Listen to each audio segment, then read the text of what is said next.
પણ જેવો ગટ્ટુ સ્કેટ સાથે ફરવા જાય છે, વચ્ચે એક રમકડું આવી જાય છે અને ગટ્ટુ લથડાઈને પડી જાય છે. ઓ નો! જેવા સાથે તેવા મારા ઉપર હસી રહ્યો તો ને ગટ્ટુ, જો હવે તારી સાથે પણ તેવું જ થયું. આઉચ! લાગી ગયું.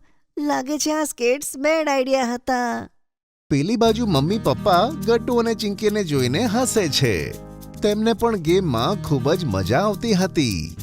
આજનો દિવસ તો ઘણો મજેદાર જઈ રહ્યો છે, તો લંચ પણ મજેદાર હોવો જોઈએ. શું કહો છો, હેને ગટ્ટુ ચિંકી? હા મમ્મી, તો તમે લંચમાં શું બનાવશો? આજે તો હું વિચારું છું કે ચટપટું ચાઇનીઝ બનાવું, જેમ કે નૂડલ્સ અને મંચુરિયન. શું? અરે વાહ મમ્મી, તો બહુ મજા આવશે. જલ્દી બનાવો ને. હા બનાવું છું. યે!